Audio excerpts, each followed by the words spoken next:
Un seul de ces 14 aventuriers succédera à Lionel, qui a remporté les 450 €, une somme folle.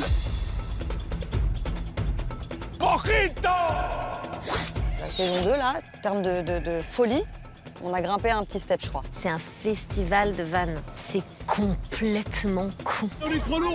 Faites-vous vomir, c'est le seul moyen de perdre du poids rapidement. C'est pas possible entre les cas sociaux, les débiles. T'es vraiment chez les dingues.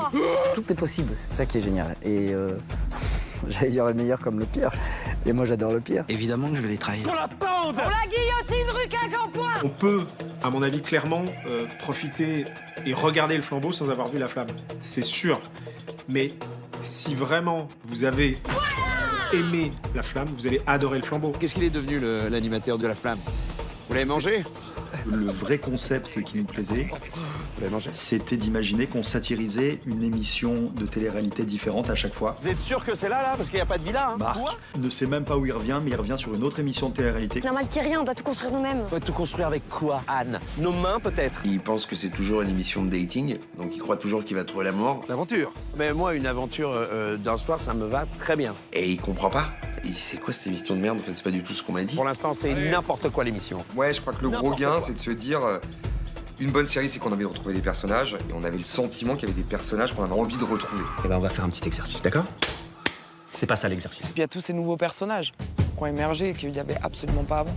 Thomas Simeka, Mérad, Laura Felpin, Yvick, Gérard Darmon. La jungle est une jungle. La Corse, le casting, Jonathan, j'avais envie de faire partie de ça.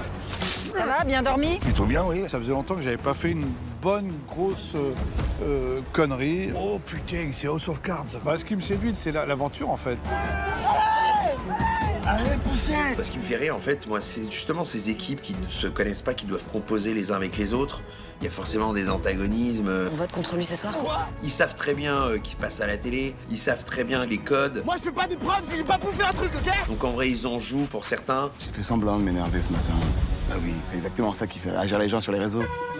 C'est plus centré sur moi. C'est centré sur tous les personnages.